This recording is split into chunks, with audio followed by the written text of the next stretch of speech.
या देवी सर्वभूतेषु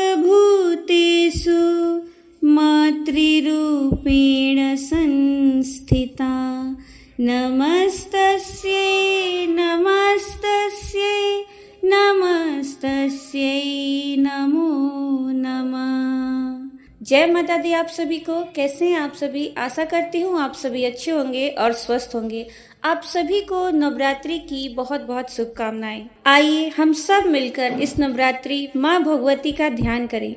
दुर्गा सप्तशती पाठ के श्रवण से जो पुण्य प्राप्त होता है, जो फल प्राप्त होता है, उसके बारे में कुछ भी कहना सूर्य को दीपक दिखाने के समान है। तो आइए माँ भगवती का ध्यान करके आज के अध्याय का शुभारंभ करते हैं। श्री दुर्गाय नमः। प्रथमो अध्यायः। प्रथम चरित्र के ब्रह्मा ऋषि महाकाली देवता गायत्री छंद, नंदा शक्ति, रक्तदंतिका बीज, अग्नि तत्व और ऋग्वेद स्वरूप हैं। श्री महाकाली देवता की प्रसन्नता के लिए प्रथम चरित्र के जप में विनियोग किया जाता है। भगवान विष्णु के सो जाने पर मधु और कैटव को मारने के लिए कमल जन्मा ब्रह्मा जी ने जिनका स्तवन किया था, उन महाकाली देवी का मैं सेवन करता हूँ। वे अपने 10 हाथों में खड़ग, चक्र, गदा, बाण, धनुष, परिक, शूल, भुसुंडी, मस्तक और शंख धारण करती हैं। उनके 3 नेत्र हैं। वे समस्त अंगों में दिव्य आभूषणों से विभूषित हैं। उनके शरीर की कांति नीलमणि के समान है तथा वे 10 मुख और 10 पैरों से युक्त हैं। ओम नमः चंडिकाय। मार्कंडे जी बोले, सूर्य के पुत्र सावर्णी जो 8वें मनु कहे जाते हैं, उनकी उत्पत्ति की कथा विस्तार पूर्वक कहता हूँ, सुनो। सूर्य कुमार महाभाग सावर्णी भगवती महामाया के अनुग्रह से जिस प्रकार मनवंतर के स्वामी हुए, वही प्रसंग सुनाता हूँ।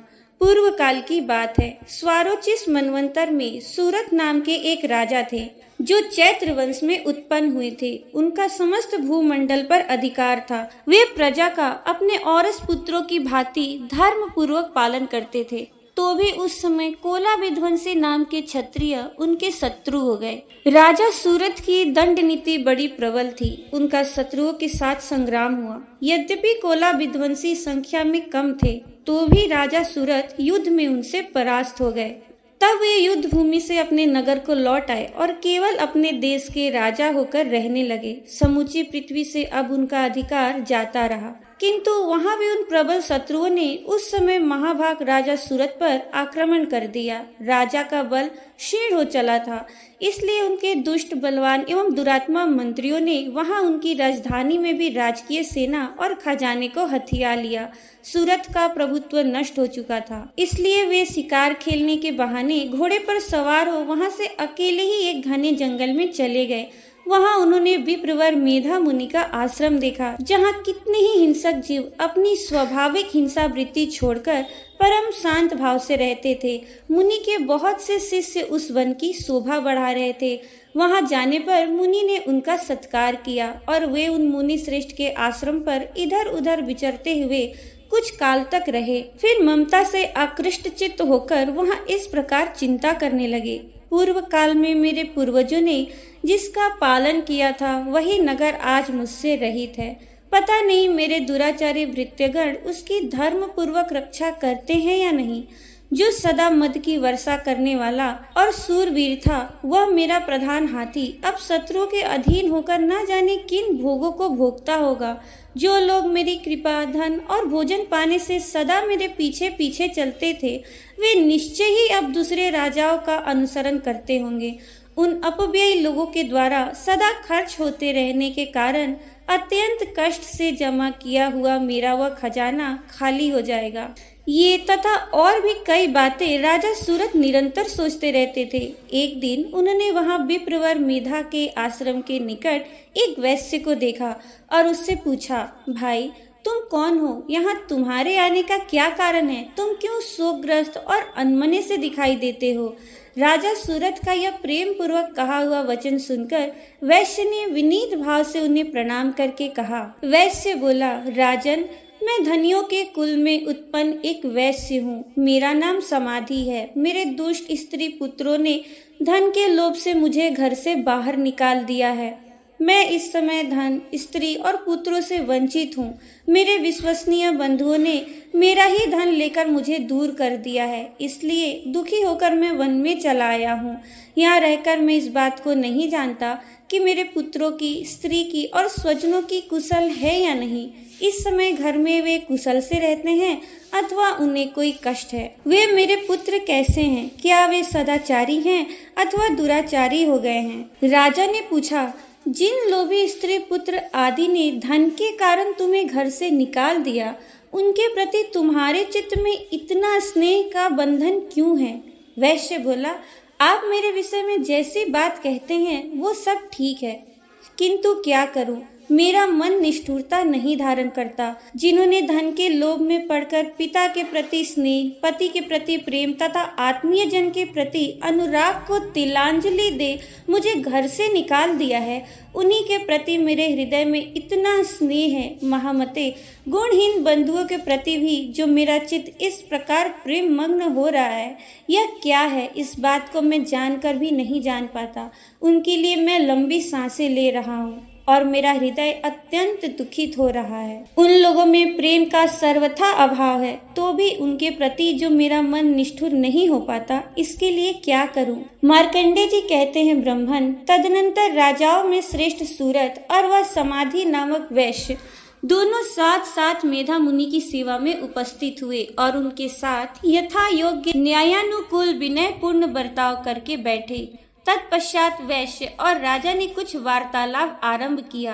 राजा ने कहा, भगवान, मैं आपसे एक बात पूछना चाहता हूँ, उससे बताइए। मेरा चित्त अपने अधीन न होने के कारण वह बात मेरे मन को बहुत दुख देती है। जो राज्य मेरे हाथ से चला गया है, उसमें और उसके संपूर्ण अंगों में मेरी ममता बनी हुई है। मुनि श्रेष्ठ, यह जानते हुए भी कि वह अब मेरा नहीं है, अज्ञानी की भांति मुझे उसके लिए दुख होता है। यह क्या है? इधर यह वैश्य भी घर से अपमानित होकर आया है। इसके पुत्र, स्त्री और भृत्यों ने इसे छोड़ दिया है।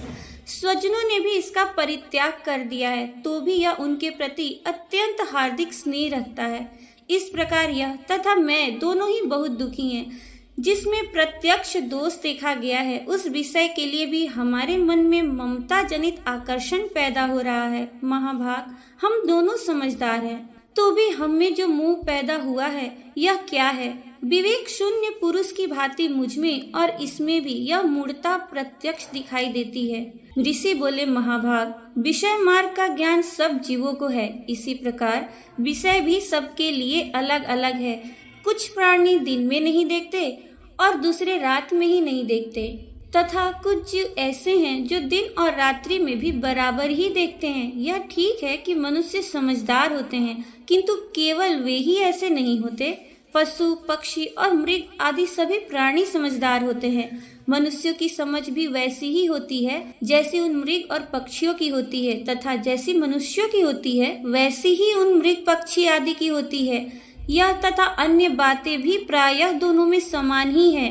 समझ होने पर भी इन पक्षियों को तो देखो, ये स्वयं भूख से पीड़ित होते हुए भी मुंहवश बच्चों की चोंच में कितने चाव से अन्न के दाने डाल रहे हैं। नरश्रेष्ठ, क्या तुम नहीं देखते कि ये मनुष्य समझदार होते हुए भी लोभवश अपने किए हुए उपकार का बदला पाने के लिए पुत्रों की अभिलाषा करते हैं? यद्यपि उन सब में समझ की कमी नहीं है, तथापि वे संसार की स्थिति, जन्म मरण की परंपरा बनाए रखने वाले भगवती महामाया के प्रभाव द्वारा ममतामय भंवर से युक्त मुंह के गहरे गर्त में गिराए गए हैं। इसलिए इसमें आश्चर्य नहीं करना चाहिए। जगदीश्वर भगवान विष्णु की योग निद्रा रूपा जो भगवती महामाया है, उन्हीं से यह जगत मोहित हो रहा है। वे भगवती महामाया देवी ज्ञानियों के भी चित्त को बलपूर्वक खींचकर मुंह में डाल देती हैं।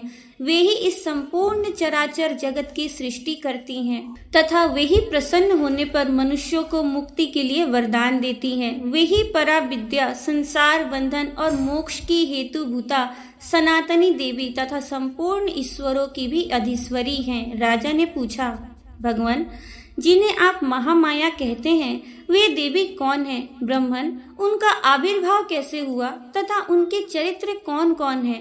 ब्रह्मवेताओं में श्रेष्ठ महर्षि उन देवी का जैसा प्रभाव हो, जैसा स्वरूप हो और जिस प्रकार प्रादुर्भाव हुआ हो, वह सब मैं आपके मुख से सुनना चाहता हूँ। ऋषि बोले, राजन, वास्तव में तो वे देवी नित्य स्वरूपा ही हैं। संपूर्ण जगत उन्हीं का रूप है तथा उन्होंने समस्त विश्व को व्याप्त करके रखा है। तथापि उनका प्राकट्य अनेक प्रकार से होता है, वह मुझसे सुनो। यद्यपि वे नित्य और अजन्मा हैं, तथापि जब देवताओं का कार्य सिद्ध करने के लिए प्रकट होती हैं, उस समय लोक में उत्पन्न हुई कहलाती हैं। कल्प के अंत में जब संपूर्ण जगत एकार्णव में निमग्न हो रहा था और सबके प्रभु भगवान विष्णु शेषनाग की सैया बिछाकर योग निद्रा का आश्रय ले सो रहे थे, उस समय उनके कानों के मैल से दो भयंकर असुर उत्पन्न हुए जो मधु और कैटव के नाम से विख्यात थे। वे दोनों ब्रह्मा जी का वध करने को तैयार हो गए। भगवान विष्णु के नाभि कमल में विराजमान प्रजापति ब्रह्मा जी ने जब उन दोनों भयानक असुरों को अपने पास आया और भगवान को सोया हुआ देखा, तब एकाग्रचित होकर उन्होंने भगवान विष्णु को जगाने के लिए उनके नेत्रों में निवास करने वाली योग निद्रा का स्तवन प्रारंभ किया, जो इस विश्व की अधीश्वरी, जगत को धारण करने वाली, संसार का पालन और संहार करने वाली तथा तेज स्वरूप भगवान विष्णु की अनुपम शक्ति हैं। उन्हीं भगवती निद्रा देवी की भगवान ब्रह्मा स्तुति करने लगे। ब्रह्मा जी ने कहा, देवी, तुम ही स्वाहा, तुम ही स्वधा और तुम ही वसटकार हो। स्वर भी तुम्हारे ही स्वरूप हैं। तुम ही जीवन दायिनी सुधा हो। नित्य अक्षर प्रणव में अकार, उकार, मकार इन तीन मात्राओं के रूप में तुम ही स्थित हो तथा इन तीन मात्राओं के अतिरिक्त जो बिंदु रूपा नित्य अर्ध मात्रा है, जिसका विशेष रूप से उच्चारण नहीं किया जा सकता, वह भी तुम ही हो। देवी, तुम ही संध्या, सावित्री तथा परम जननी हो। देवी, तुम ही इस विश्व ब्रह्मांड को धारण करती हो। तुमसे ही इस जगत का पालन होता है और सदा तुम ही कल्प के अंत में सबको अपना ग्रास बना लेती हो। जगन्मयी देवी, इस जगत की उत्पत्ति के समय तुम सृष्टि रूपा हो, पालन काल में स्थिति रूपा हो तथा कल्पांत के समय संहार रूप धारण करने वाली हो। तुम ही महाविद्या, महामाया, महामेधा, महास्मृति, महामोह रूपा महादेवी और महासुरी हो। तुम ही तीनों गुणों को उत्पन्न करने वाली सबकी प्रकृति हो। भयंकर काल रात्रि, महारात्रि और मोह रात्रि भी तुम ही हो। तुम ही श्री, तुम ही ईश्वरी, तुम ही ह्री और तुम ही बोध स्वरूपा बुद्धि हो। लज्जा, पुष्टि, तुष्टि, शांति और क्षमा भी तुम ही हो। तुम खड़क धारणी, शूल धारणी, घोर रूपा तथा गदा, चक्र, शंख और धनुष धारण करने वाली हो। बाण, भुसुंडी और परिक ये भी तुम्हारे अस्त्र हैं। तुम सौम्य और सौम्योत्तर हो। इतना ही नहीं, जितने भी सौम्य एवं सुंदर पदार्थ हैं, उन सब की अपेक्षा तुम अत्यंत सुंदरी हो। पर और अपर सबसे परे रहने वाली परमेश्वरी तुम ही हो। सर्व स्वरूपे देवी, कहीं भी सत असत रूप जो कुछ वस्तुएं हैं और उन सब की जो शक्ति है, वह तुम ही हो। ऐसी अवस्था में तुम्हारी स्तुति क्या हो सकती है? जो इस जगत की सृष्टि, पालन और संहार करते हैं, उन भगवान को भी जब तुमने निद्रा के अधीन कर दिया है, तब तुम्हारी स्तुति करने में यहाँ कौन समर्थ हो सकता है? मुझको, भगवान शंकर को तथा भगवान विष्णु को भी तुमने ही शरीर धारण कराया है, अतः तुम्हारी स्तुति करने की शक्ति किसमें है? देवी, तुम तो अपने इन उदार प्रभावों से ही प्रशंसित हो। ये जो दोनों दुर्धर्ष असुर मधु और कैटव हैं, इनको मुंह में डाल दो और जगदीश्वर भगवान विष्णु को शीघ्र ही जगा दो। साथ ही इनके भीतर इन दोनों महान असुरों को मार डालने की बुद्धि उत्पन्न कर दो। ऋषि कहते हैं, राजन, जब ब्रह्मा जी ने वहां मधु और कैटव को मारने के उद्देश्य से भगवान विष्णु को जगाने के लिए तमोगुण की अधिष्ठात्री देवी योग निद्रा की इस प्रकार स्तुति की, तब वे भगवान के नेत्र, मुख, नासिका, बाहु, हृदय और वक्षस्थल से निकलकर अव्यक्त जन्मा ब्रह्मा जी के दृष्टि के समक्ष खड़ी हो गईं। योग निद्रा से मुक्त होने पर जगत के स्वामी भगवान जनार्दन उस एकार्णव के जल में शेषनाग की सैया से जाग उठे। फिर उन्होंने उन दोनों असुरों को देखा। वे दुरात्मा मधु और कैटव अत्यंत बलवान तथा पराक्रमी थे और क्रोध से लाल आंखें किए ब्रह्मा जी को खा जाने के लिए उद्योग कर रहे थे। तब भगवान श्री हरि ने उठकर उन दोनों के साथ 5000 वर्षों तक केवल बाहुयुद्ध किया। वे दोनों भी अत्यंत बल के कारण उन्मत्त हो रहे थे। इधर महामाया ने भी उन्हें मुंह में डाल रखा था। इसलिए वे भगवान विष्णु से कहने लगे,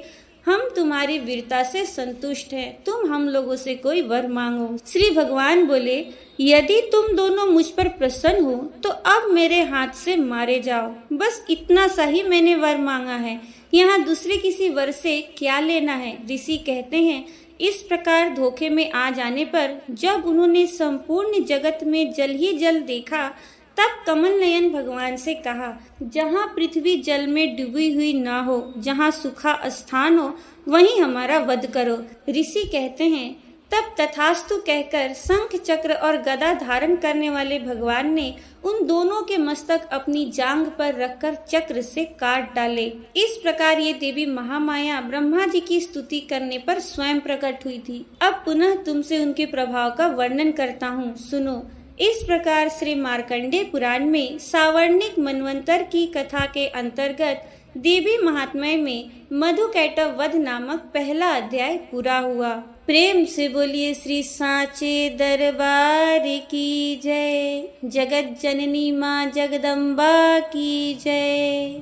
इसके आगे के अध्याय आप सभी कल की वीडियो में जरूर सुनिएगा। आशा करती हूँ आपको आज की वीडियो अच्छी लगी होगी। अगर आपको मेरी ये वीडियो अच्छी लगी है तो वीडियो को लाइक, शेयर और चैनल को सब्सक्राइब जरूर कर दीजिएगा।